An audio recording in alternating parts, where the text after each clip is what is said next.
So Aditya ধরের নতুন ছবি ধুরন্ধর নিয়ে তো চারদিকে বেশ আলোচনা হচ্ছে। রণবীর সিংয়ের লুকটা তো দারুণ, কিন্তু এর পেছনের আসল ঘটনাগুলো সেগুলো কিন্তু আরও বেশি ইন্টারেস্টিং। চলুন আজ তাহলে সেই রিয়েল লাইফের দুনিয়াটা একটু ঘেঁটে দেখা যাক।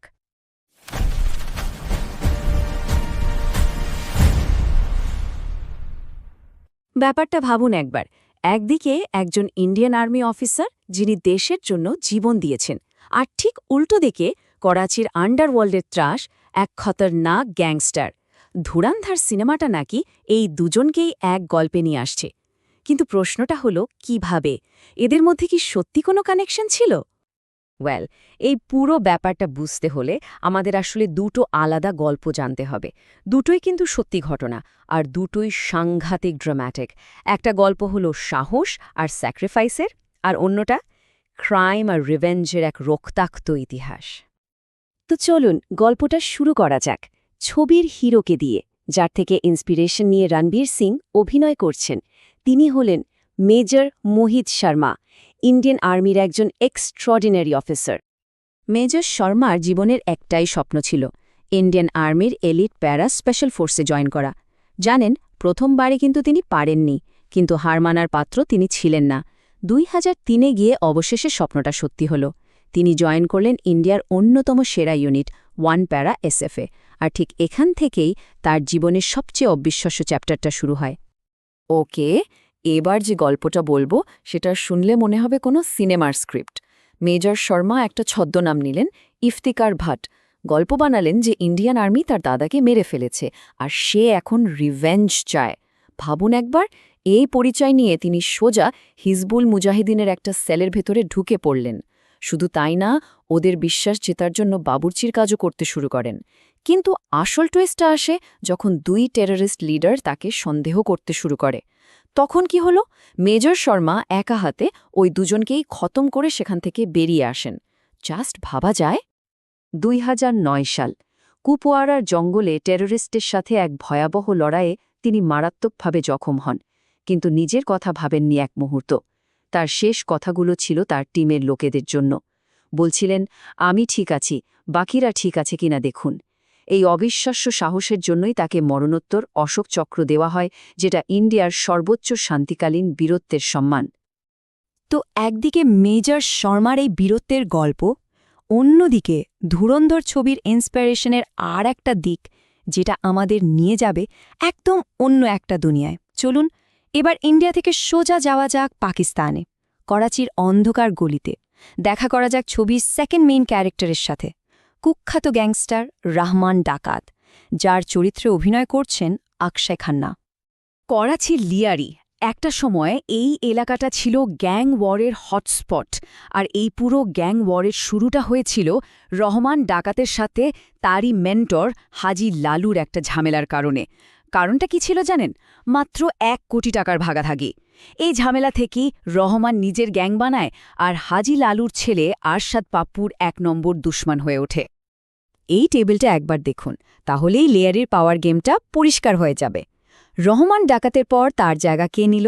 তারই শিষ্য উজায়ের বলোচ। আর এই উজায়ের এতটাই ভয়ঙ্কর ছিল যে সে শুধু আরশাদ পাপ্পুকে খুন করেই থামিনি, শোনা যায় তার কাটা মাথা দিয়ে নাকি ফুটবলও খেলেছিল। এটা ছিল পাওয়ার আর রিভেঞ্জের একটা এমন চক্র যা থামানো প্রায় ইম্পসিবল ছিল। এই গ্যাং ওয়ার কতটা ভয়ঙ্কর ছিল তার জন্য এই একটা নাম্বারই যথেষ্ট, 800। মাত্র 2 বছরে প্রায় 800 মানুষ মারা গিয়েছিল। করাচির রাস্তা তখন লিটারালি রক্তে ভেসে যেত। তো এই রক্তারক্তি আর গ্যাংস্টারদের দাপট বন্ধ করতে মাঠে নামলেন আমাদের গল্পের থার্ড ক্যারেক্টার, করাচি পুলিশের একজন ভয়ডরহীন অফিসার এসএসপি চৌধুরী আসলাম। গ্যাংস্টাররা তাকে জমের মতো ভয় পেত, আর ধুরন্ধর ছবিতে এই চরিত্রেই আছেন সঞ্জয় দত্ত। চৌধুরী আসলাম আর রহমান ডাকাতের মধ্যে একটা ক্যাট অ্যান্ড মাউস গেম চলত। একবার তো আসলাম প্রায় মরতে মরতে বাঁচেন, কিন্তু তারপরেও রহমানকে ধরে ফেলেন। কিন্তু রহমানও কম চালাক না, সে ঘুষ দিয়ে জেল থেকে পালিয়ে যায়। তবে আসলামও ছাড়ার লোক ছিলেন না, তিনি পিছু লেগেই থাকলেন এবং ফাইনালি 2009-এ একটা এনকাউন্টারে রহমানকে শেষ করেন।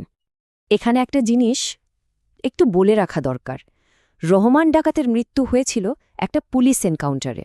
এখন সাউথ এশিয়াতে এই এনকাউন্টার শব্দটা বেশ কমন, আর প্রায় এই ঘটনাগুলো নিয়ে কন্ট্রোভার্সিও হয়। অনেকে এগুলোকে এক্সট্রা জুডিশিয়াল কিলিং বা বিচার বহির্ভূত হত্যাকাণ্ড বলেও মনে করে। আচ্ছা, তাহলে আমরা দুটো গল্প শুনলাম। একদিকে একজন ইন্ডিয়ান সোলজারের অবিশ্বাস্য সাহসের গল্প, আর অন্যদিকে পাকিস্তানের এক গ্যাংস্টারের ভায়োলেন্ট দুনিয়া।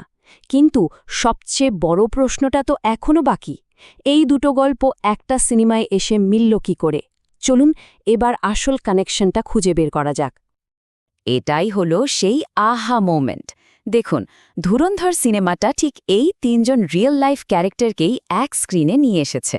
রণবীর সিং হয়েছেন মেজর মোহিত শর্মা, অক্ষয় খান্না হয়েছেন রহমান ডাকাত, আর সঞ্জয় দত্ত হয়েছেন চৌধুরী আসলাম। তার মানে ছবির পুরো বেসিসটাই হলো এই তিনজনের জীবনের ড্রামাটিক ঘটনাগুলো। এমনকি ইন্ডিয়ার ন্যাশনাল সিকিউরিটি অ্যাডভাইজার অজিত দোবালের ওপর বেস করে একটা ক্যারেক্টার আছে, যেটা করছেন আর মাধবন। কিন্তু এখানেই তো আসল টুইস্ট। যদি রহমান ডাকাত আর চৌধুরী আসলামের পুরো গল্পটাই পাকিস্তানের হয়, তাহলে একজন ইন্ডিয়ান আর্মি অফিসারের ওখানে কি কাজ? মেজর শর্মা কি সত্যিই কখনো পাকিস্তানে গিয়েছিলেন?